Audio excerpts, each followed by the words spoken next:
When you're in the Army, you get a chance to do a lot of traveling, see a lot of sights, and meet all kinds of interesting people. For me, some of the most interesting have been right here in our own country.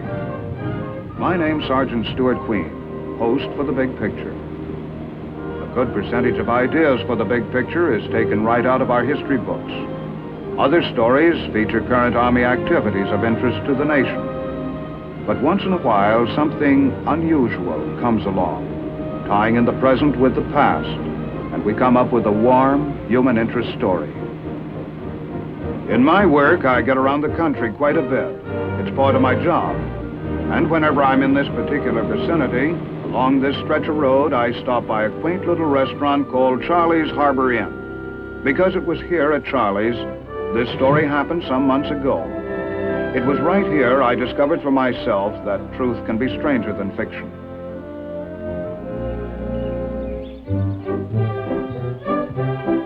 It was the kind of incident you read about in a novel or see in a grade B movie. But if anyone told you it was a true story, well, nobody'd believe it in 1,000 years, and I wouldn't blame them. But this story really did happen, I know, because I was there when it did, and I saw it all.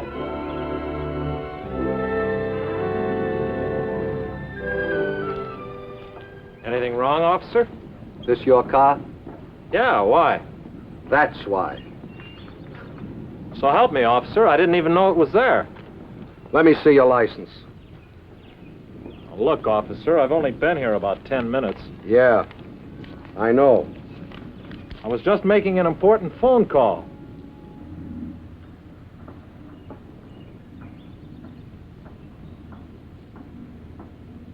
Don't I know you from somewhere? Now, look here, officer. I'm an honest, law-abiding citizen. I've never been in trouble with the police or anybody else. Why, I never even... Hey, okay, forget it. You ever been in the service? Yeah, but what's that got to do with it? Never mind that. Just answer the question. When did you serve? World War II, in the Army. Where? What part of the world? The Pacific. Say, what is this, an Inquisition? Take it easy, buddy. Take it easy. Where in the Pacific? I started in Australia, then New Guinea, New Britain, the Admiralties, and let's see, the Philippines. The Philippines? Where in the Philippines? Mostly Leyte and Luzon. Aha, Luzon. We hit Lingayen Gulf, then right down to Manila. You were in the Battle of Manila? From the kickoff till the final whistle. Santo Tomas. Mean anything to you? I rode the back of the first tank in. I thought I recognized you. Me? From where? From Santo Tomas. You see, I was one of the civilian prisoners there on Manila that you and your outfit liberated. No kidding. Yeah. Well, if this ain't the... Look, you got a minute? Sure. Let me buy you a cup of coffee? Yeah, sure.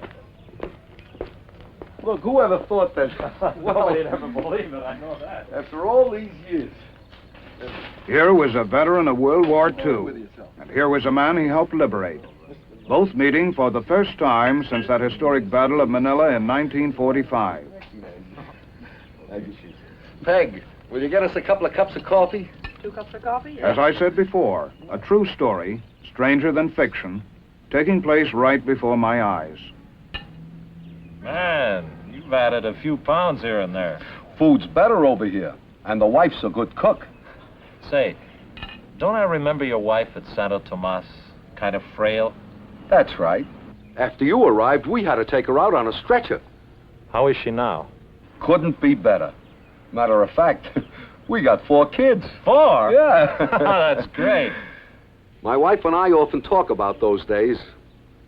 We never did get much of a chance to thank you and your outfit for liberating us. I'll never forget the first day you arrived at Santo Tomas. How'd your outfit get there so soon?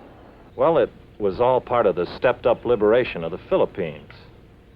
As I recall... You really want to hear about it? Yeah, I sure would. Well, as I recall, the GIs had taken Leyte and landed on Mindoro, the island directly south of Luzon. So my outfit and a lot of others were ready for the main event. We hit the beach at Lingayen Gulf, about 100 miles north of Manila. We thought we'd be moving right into the teeth of Jap resistance, but we were wrong. That was to come later.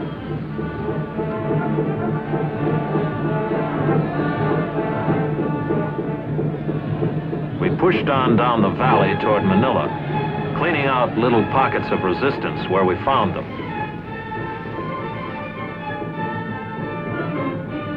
Out ahead of us, Air Force and Navy planes were softening up the way.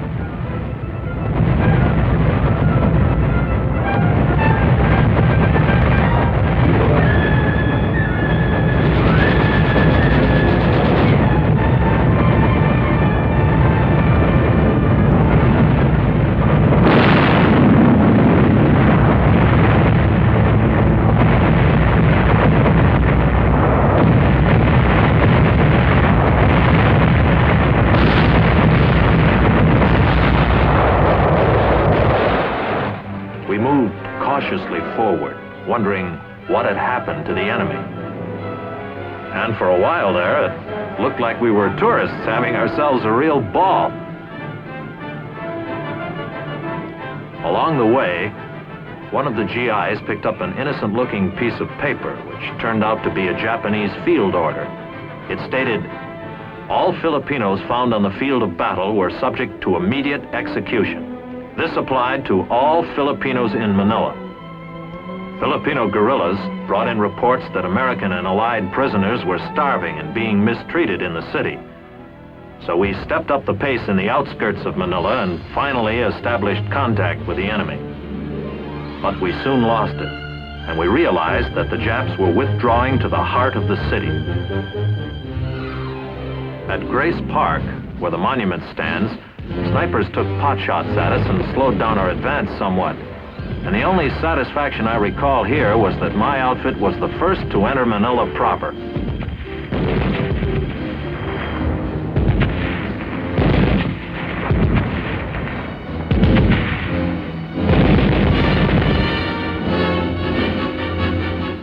A fierce battle suddenly developed in, of all places, Rizal Stadium, Manila's baseball park.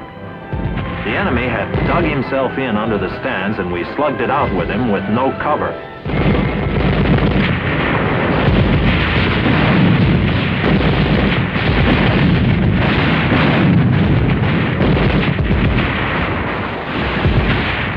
Rizal Stadium, a baseball park. No game today.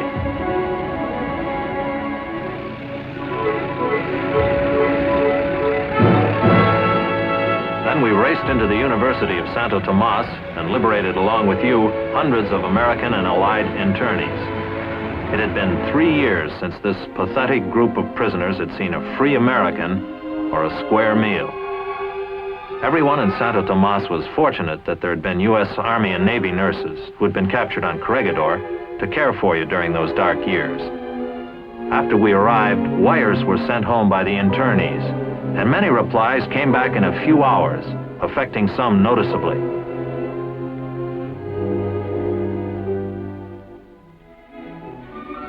But for everyone, the liberation was a big celebration party. Kids who'd had no toys for 3 years now had giant-sized ones. And all of us were discussing how wonderful it was that the nightmare was over, at last.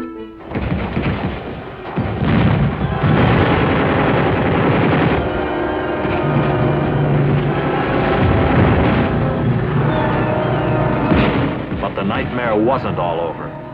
The enemy started shelling us at Santo Tomas. We saw internees who'd survived the 3 years as prisoners killed by the incoming fire. I'll never forget how the shelling of this non-military target continued for several days while we evacuated the seriously ill and injured. Finally, the shelling of Santo Tomas let up. The Japs needed their artillery fire more urgently elsewhere. Then the internees were evacuated to the States, most of them by plane. But I guess you'd remember more about that evacuation than I would. I'll never forget it. If you'd been a few more days rescuing us, I don't think my wife could have held out. But she made it okay, thanks to you and your buddies. That's the way the ball bounces. You never know when you can help the next guy. Yeah. I remember when I left Luzon, the battle in Manila seemed to be getting worse. Yeah, it sure was. What with the excitement of going back to the States after being a prisoner for 3 years, I never did get the dope straight on how the final stages of the battle went. It's all kind of fuzzy in my mind. All I know is we won, but it was quite a scrap, wasn't it? It was rough. Yeah, I know. How'd you make out after I left? Well, we got ourselves a good taste of street fighting. Being jungle GIs up till then, we found we had a lot to learn about fighting in city streets and big office buildings. But we learned fast. Combat is one thing for sure, a good teacher. How'd you come out? Oh, me personally, okay, but not so for some of the others. The deeper we got into Manila, the more fanatical the Jap resistance became. They couldn't escape, and they wouldn't surrender, so they fought till they died, most of them anyway. Our casualties were heavy. And the more we moved into the heart of the city, the more the enemy took advantage of the huge government buildings for defensive positions. Some of the buildings had to be ripped apart stone by stone before we could continue our advance. The enemy defensive plan soon became apparent. He was fighting delaying actions to allow his troops to cross the Pasig River, which cuts Manila east and west right through the middle. We pressed forward as fast as we could through fantastic tangles of broken buildings.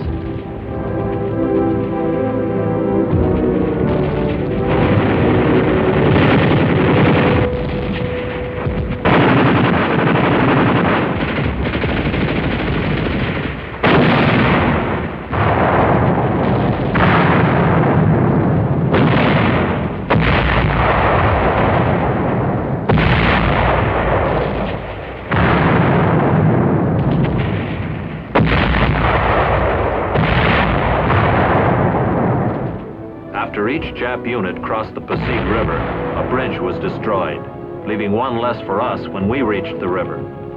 Our troops found out the hard way just about all there is to know about street-to-street, building-to-building combat. And the more we learned, the faster we moved, denying the enemy the advantage of a leisurely withdrawal.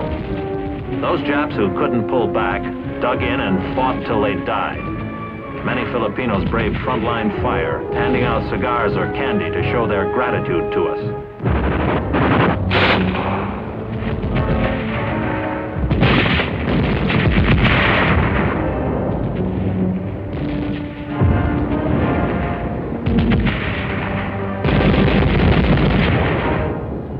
The enemy had orders from the Imperial High Command: hold Manila or burn it. The torch was put to those parts of Manila the Japs could no longer hold.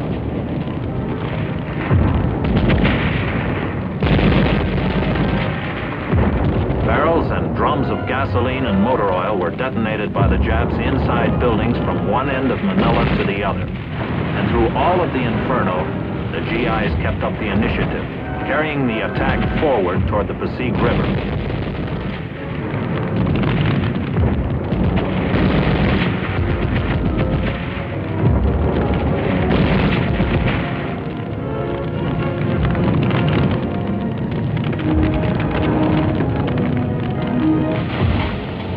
Firefighting equipment which had survived the street fighting was used, but it was hardly worth the effort.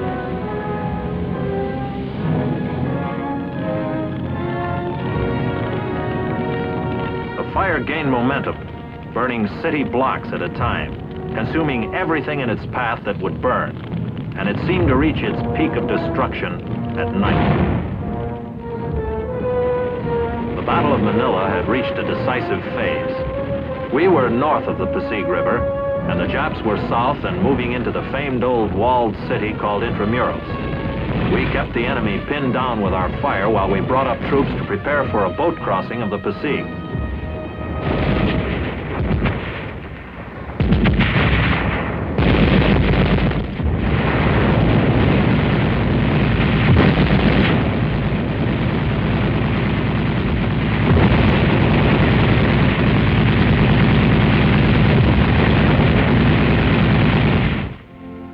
Several times we saw General MacArthur supervising the direction of battle. At one moment, he gazed out across Manila Harbor at an island of rock called Corregidor. No doubt he recalled how the Japanese had attacked the Philippines in December 1941.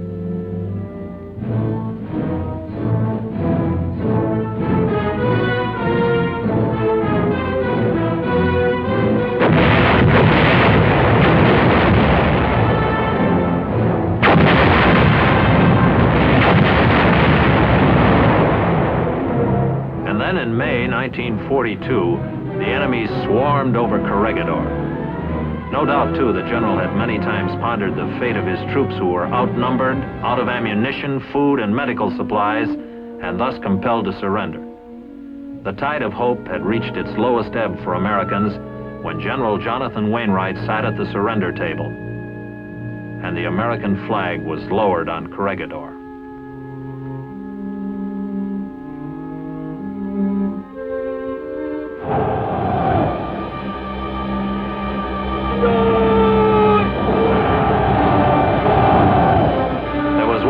General MacArthur wanted more information about the condition of the prisoners taken on Corregidor and elsewhere in the Philippines. The word had gotten around about the death march, the forced march of the American prisoners by the Japanese, which caused many to die. These were the troops the general had in mind when he returned to the Philippines. The general had all of those depressing memories of 1942 to consider while he directed the battle in Manila 3 years later, during February 1945. An isolated pocket of Jap resistance developed in Manila's city prison, called Bilibid. Filipinos brought in word that American prisoners, many captured on Corregidor, were being held in Bilibid. We stepped up the attack and raced toward the city prison.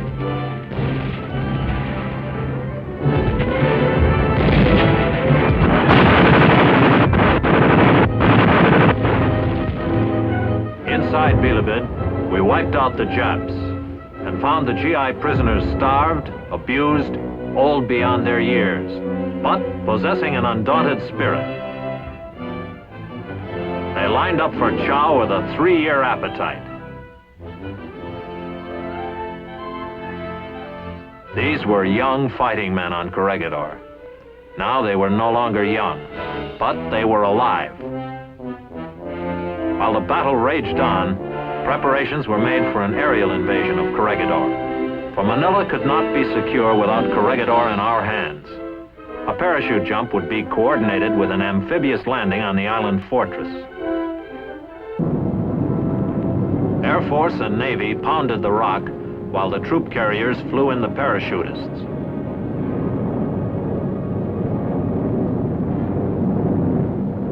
And when the drop zone on Corregidor was lined up, there was nothing left to do but jump.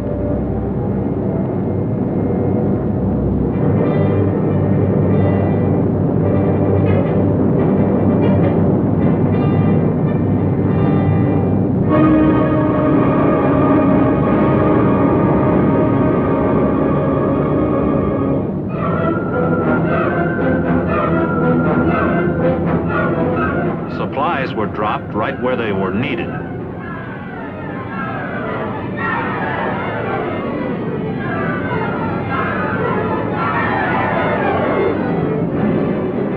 While the parachutists seized their objectives on top of the island, an amphibious task force hit the beaches.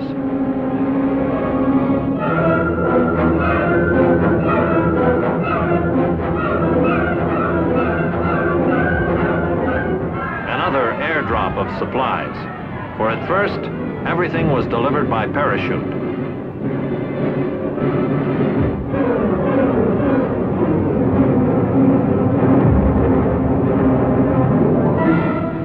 Although Corregidor was lightly defended, every Jap there fought a fanatical battle. While the island fighting continued, the battle in Manila was going into the final phases. All of the enemy forces alive had withdrawn into the walled city south of the Pasig River. Now the Japs literally had their backs to the wall. They couldn't escape and wouldn't surrender. So we got set for the final round.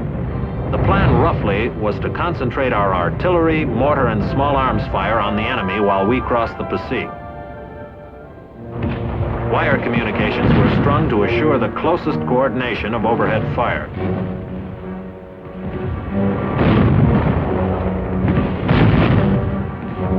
Finally, when everything was all set, the order was given to commence firing.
Up assault boats and amphibious tracked vehicles and then made the first river crossing attempt.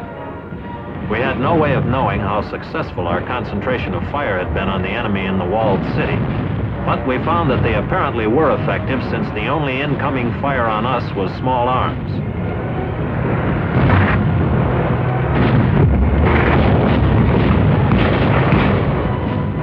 Soon we were pouring across the river, getting established on the south side and moving toward the closest wall of the walled city.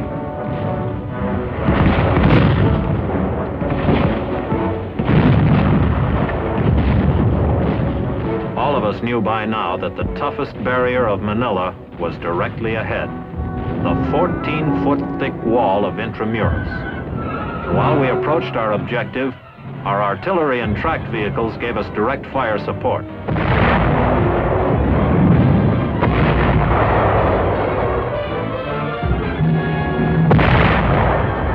Between the river and the walled city was an open park area.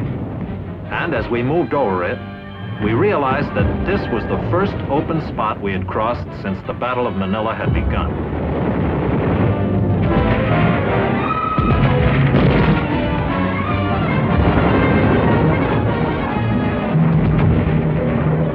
The closer we got to the walled city, the more we saw of the effectiveness of our artillery and mortar fire in softening up the enemy positions.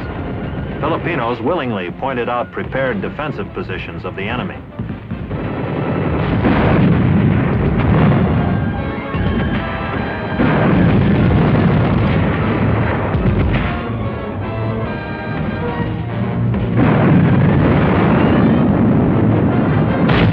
Finally, we reached the outside wall.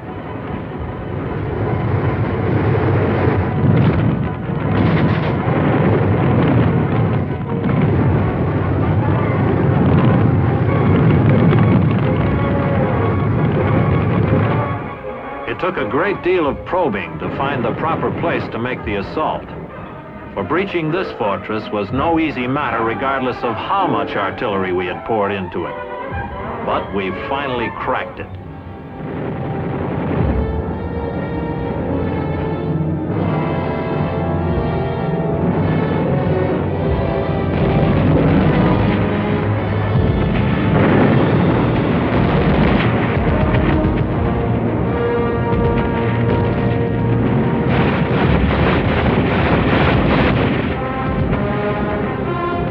Once inside Intramuros, the city within the walls, the battle was suddenly over.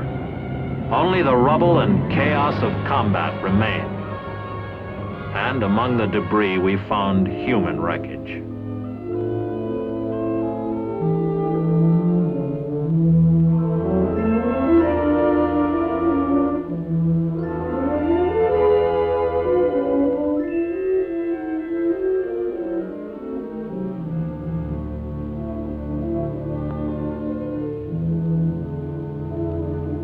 Many of of Filipinos who had lived in Intramuros were dead.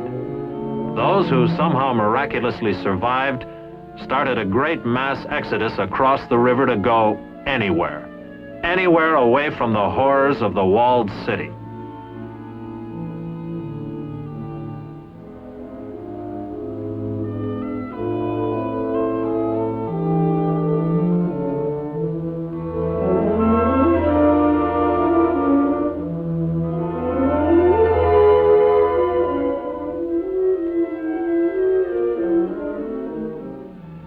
Although the fighting in Manila was over, there still was one more military action to be taken. A general had said he would return. He had. Now, with a flag-raising ceremony on Corregidor, the Battle of Manila was officially over.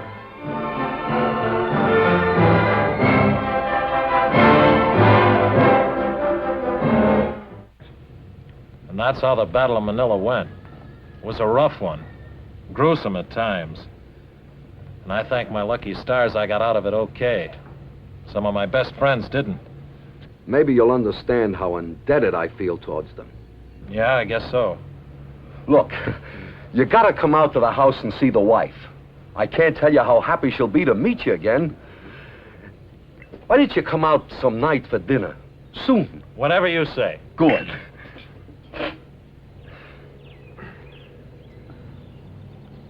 Looks like we've got some unfinished business here. Yeah, it sure does. Well, there's one way to finish it. But good.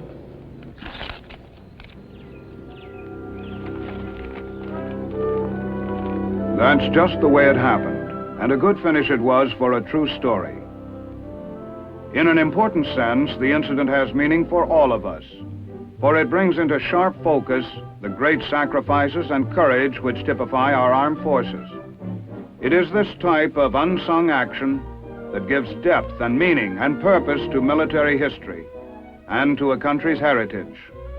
Oh yes, one more thing I'm sure about. It'll be a long time before I can forget Charlie's Place. It will always remind me of a certain careless motorist and a good-natured, forgiving cop.